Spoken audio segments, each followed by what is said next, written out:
Hello, in this video we're going to check if Doogee S98 has a fingerprint sensor. So in order to do this, let's open up settings.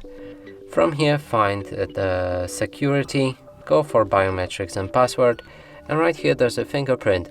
So now that confirms that the phone has one, but where it is, let's check it out. Here we'll need to set up the pattern for this device to unlock. And the fingerprint sensor is located right here. As you can see, it works fine. And that's it for this video. Hope you like it. Please consider subscribing to our channel, leave a like and a comment below.